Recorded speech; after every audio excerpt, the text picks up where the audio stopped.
오늘 은혜 받으신 말씀은 시편 42편 5절 말씀입니다. 시편 42편 5절 말씀을 다 같이 봉독하겠습니다. 내 영혼아, 내가 어찌하여 낙심하며 어찌하여 내 속에서 불안해하는가? 너는 하나님께 소망을 두라. 그가 나타나 도우심으로 말미암아 내가 여전히 찬송하리로다. 아멘. 오늘날 세상이 매우 혼란스럽고 어수선합니다. 이럴 때일수록 우리는 마음을 잘 지켜야 하는 것입니다. 마음의 중심을 잡지 못하고 방향을 잃으면 마귀가 틈을 타서 도둑질하고 죽이고 멸망시키는 것입니다. 성경을 보면 위대한 선지자 엘리야도 마음의 중심을 잃고 방황할 때가 있었습니다.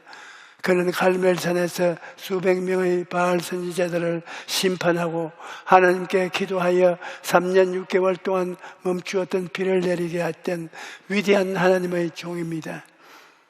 그런 사람도 이세벨의 협박을 받고 두려움에 사로잡히자 즉시 광야로 도망가서 로뎀나무 아래 앉아서 죽기를 구했던 것입니다.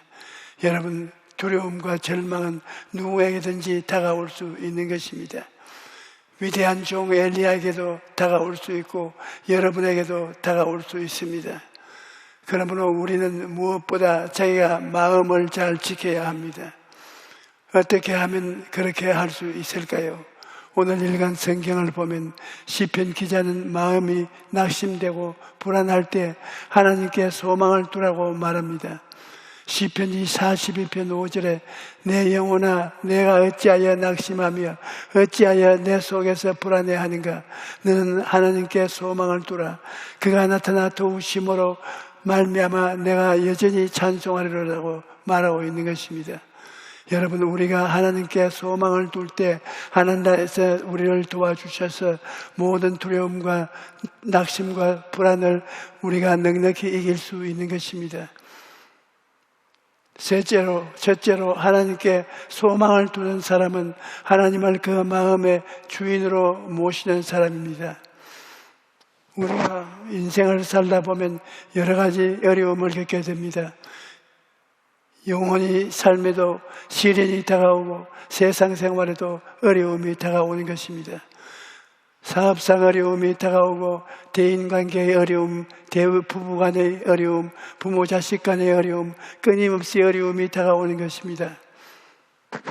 또 육신의 병들고 허약해지고 고통스러운 일이 다가오기도 합니다. 우리가 아담과 하와의 자손이 이상한 이러한 고통을 피할 수가 없습니다. 왜냐하면 아담과 하와가 범죄하고 난 다음 가는 곳마다 가시는 굴과 엉겅퀴가 나고 질병과 고통으로 괴로움을 당하게 될 것입니다. 우리의 힘으로는 세상의 염려, 근심, 불안, 초조, 절망을 극복할 수 없습니다. 그러나 하나님을 내 마음의 주인으로 모시고 있으면 두려움과 염려, 근심, 불안을 넉넉히 이길 수가 있는 것입니다. 시편 91편 1절로 2절에 지존자의 은밀한 곳에 거주하며 전능자의 그늘 아래 사는 자여, 나는 야훼를 향하여 말하기를 그는 나의 피난처요 나의 요새요 내가 의리하는 하나님이라 하리니라고 기록합니다. 여러분, 우리가 살다 보면 여러 가지 광풍을 만나게 됩니다. 정치적인 광풍, 경제적인 광풍, 또 오늘날 전 세계를 휩쓸고 있는 전염병과 같은 광풍이 불어올 때 우리는 하나님을 마음의 주인으로 모셔야 합니다. 그러면 하나님께서 우리의 피난처가 되어주시는 것입니다. 우리는 마음으로 광풍을 막아주시는 피난처가 되시는 하나님을 생각하고 바라보며 그런 기적이 일어날 것을 마음에 믿어야 합니다. 그리고 그 다음에 그것을 입술로 고백해야 합니다. 그러면 정말로 놀라운 일이 일어나는 것입니다. 또 시편 91편 3절로 6절은 이는 그가 너를 새 사냥꾼의 올무에서와 심한 전염병에서 건지실 것이미로다. 그가 너를 그의 깃으로 덮으시리니 내가 그의 날개 아래 피하리로다. 그의 진실함은 방패와 손방패가 되시나니 너는 밤에 찾아오는 공포와 낮에 날아드는 화살과 어두울 때 퍼지는 전염병과 밝을 때 닥쳐오는 재앙을 두려워하지 아니하리로다라고 기록합니다.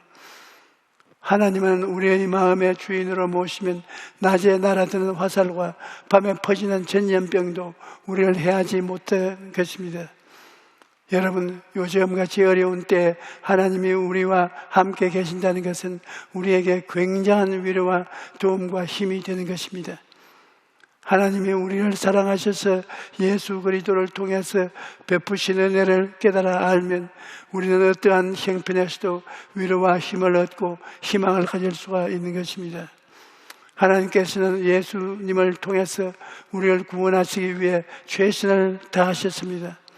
우리의 죄와 불의, 질병과 저주와 죽음을 죄 없으신 예수께서 대신 짊어지고 십자가에 다 청산하셨습니다. 그러므로 여러분은 이제 죄에서 자유를 얻고 허물에서 해방을 얻고 질병에서 고침을 얻고 저주에서 벗어나 축복을 얻고 죽음에서 벗어나 영생을 얻게 된 것입니다. 그러므로 우리는 하나님을 마음에 모시고 하나님의 사랑과 도우심을 믿고 담대하게 나가야 하는 것입니다. 둘째로, 하나님께 소망을 두는 사람은 환경을 바라보지 않고 하나님의 말씀 위에 굳게 서는 사람입니다. 우리가 하나님께 소망을 두고 살아야 하는데 하나님은 눈에 안 보이고, 그러나 하나님과 예수님과 성령님은 말씀과 일치가 되어 있기 때문에 말씀을 통해서 하나님과 예수님과 성령님께서 역사하시는 것입니다. 그러므로 여러분의 마음속에 말씀을 간직하고 그 말씀으로 환경을 대항해야 되는 것입니다. 야고보서 4장 7절에 그런즉 너희는 하나님께 복종할지어다 마귀를 대적하라 그리하면 너희를 피하리라고 한 것입니다.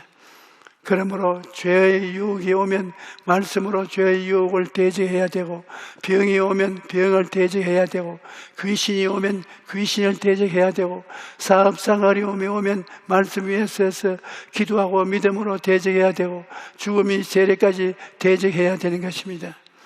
그러므로 여러분, 하나님의 말씀을 마음속에 많이 외워놓는 것이 얼마나 좋은지 모릅니다.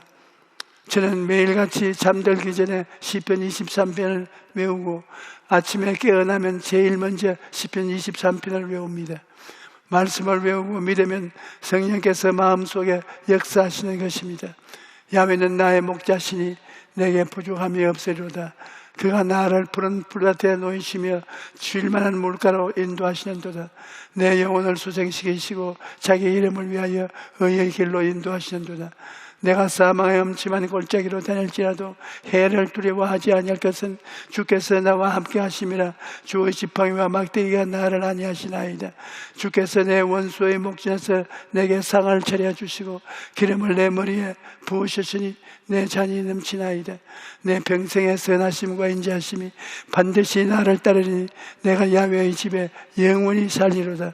이 말씀을 하고 나면 나는 부족함이 없다. 주의 선하심과 인자하심이 나를 따른다. 이 말씀 속에 있는 놀라운 힘이 나의 마음을 사로잡아 주는 것입니다. 그 다음에 요한 3서 1장 2절 사랑하는 자여 내 영혼이 잘됨같이 내가 범사에 잘되고 강건하기를 내가 간구하노라.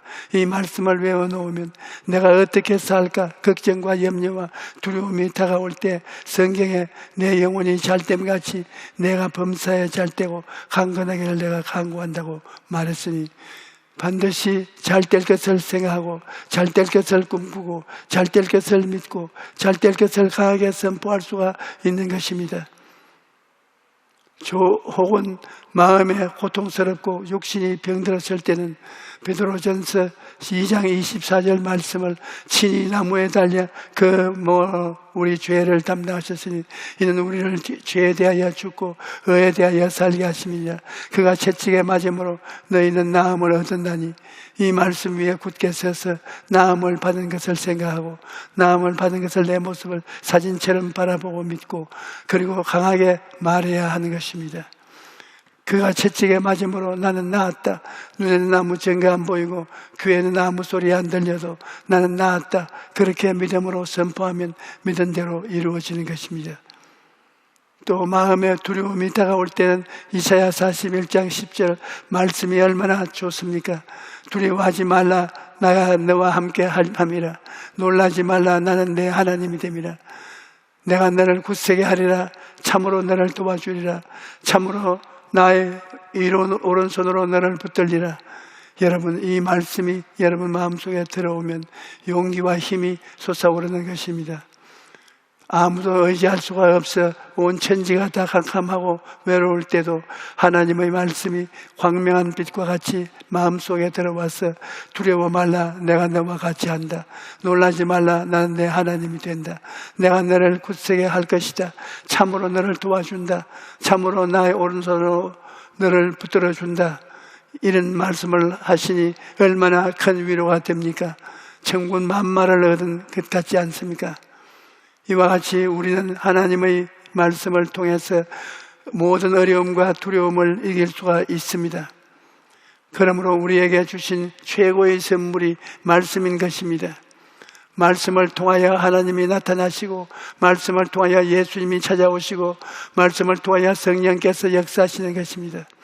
그렇기 때문에 여러분, 말씀을 많이 외우고 그 말씀 속에 살아가십시오. 어떤 일이 있어도 환경을 바라보지 말고 하나님의 말씀 위에 굳게 서십시오. 말씀 안에서 하나님을 주인으로 확실히 모시면 모든 불안과 두려움이 사라지고 하나님의 도우심을 얻게 될 것입니다.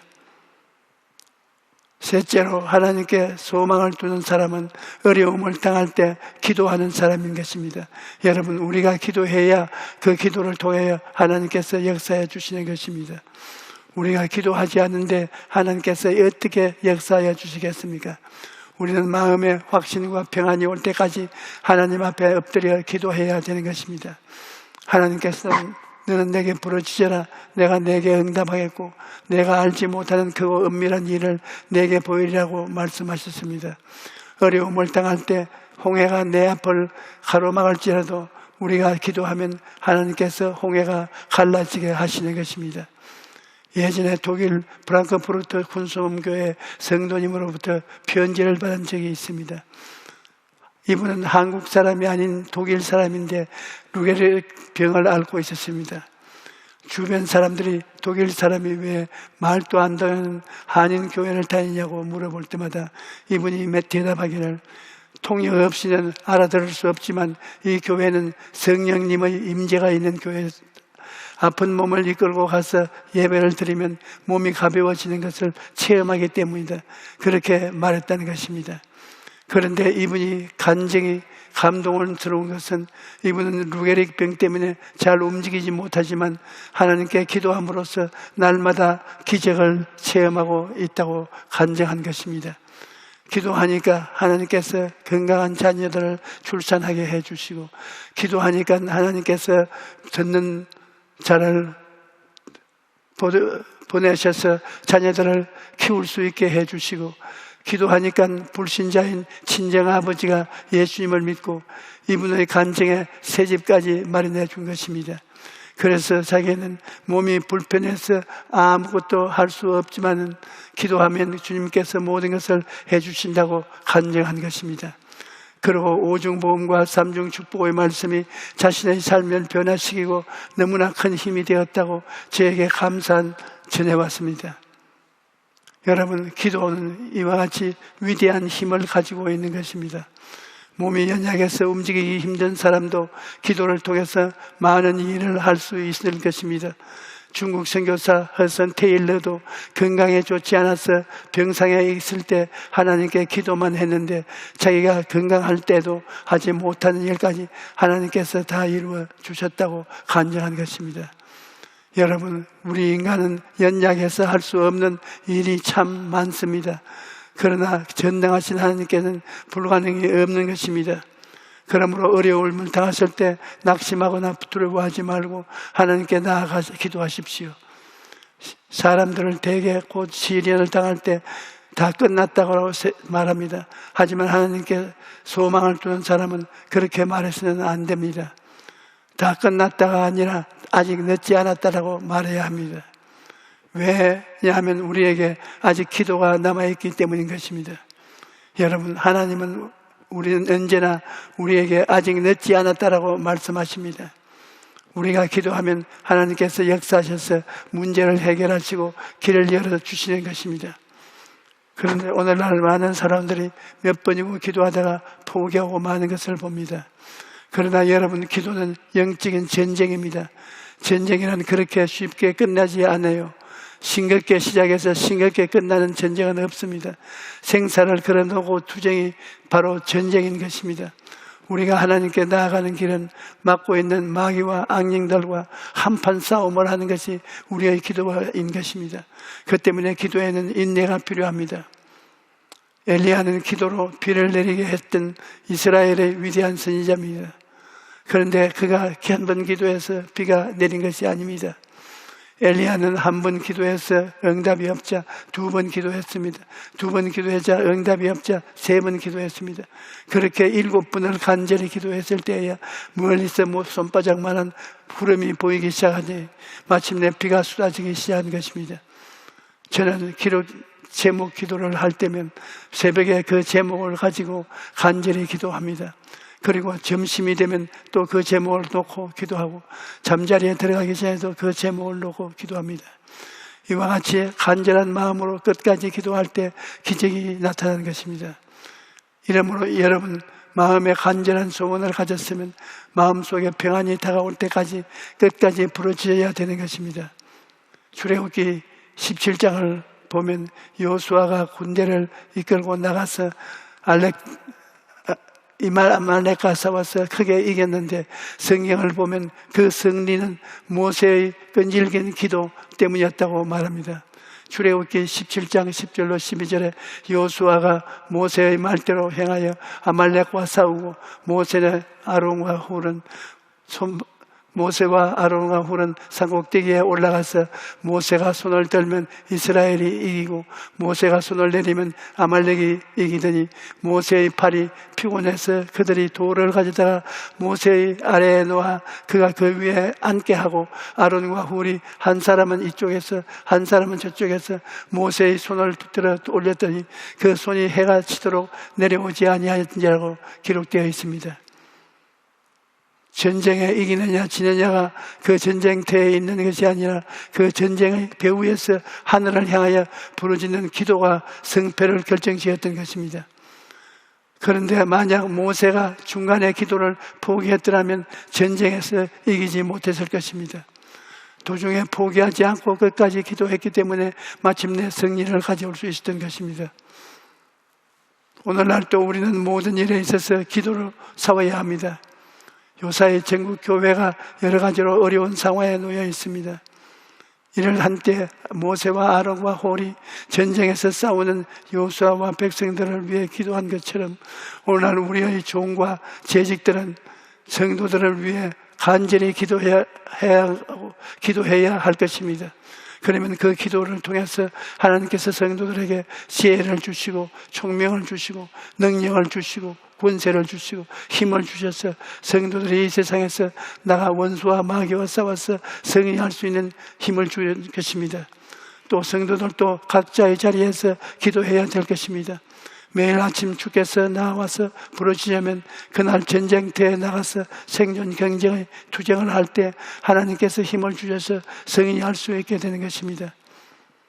여러분, 인생의 승패는 인간의 능력에 있지 않고 하나님의 도우심에 있다는 것을 분명히 알아야 합니다. 주님께서 문을 열어놓으시면 닫을 자가 없고 주님께서 문을 닫아놓으시면 열 자가 없습니다. 주님께서 높이시면 낮을 자가 없고 주님께서 낮추시면 높일 자가 없는 것입니다. 그러므로 사랑하는 성도 여러분, 어떠한 형편에 있든지 낙심하지 말고 기도하십시오. 우리가 하나님께 간절히 부르짖어 기도하면 상상을 초월한 하나님의 능력과 은혜가 여러분의 삶에 나타나게 될 것입니다. 기도하는 개인, 기도하는 가정, 기도하는 나라는 결코 망하지 않습니다. 기도하는 하나님이 우리에게 주신 위대한 특권입니다. 그러므로 오늘 이 시간부터 마음을 가다듬어 열심히 뜨겁게 쉬지 않고 기도하게 되시기를 주님의 이름으로 축원합니다. 여러분, 지금 전염병이 온 세계를 휩싸서라도 여기에 사람이 이기지 못하는 것은 기도로서 이길 수가 있습니다. 그러므로 우리는 서로 도와서 기도해서 내일 모레 걸피 얼마 안 가서 이 병을 다 정복할 수 있습니다. 그러므로 낙심하지 말고 우리는 기도해야 됩니다. 할렐루야.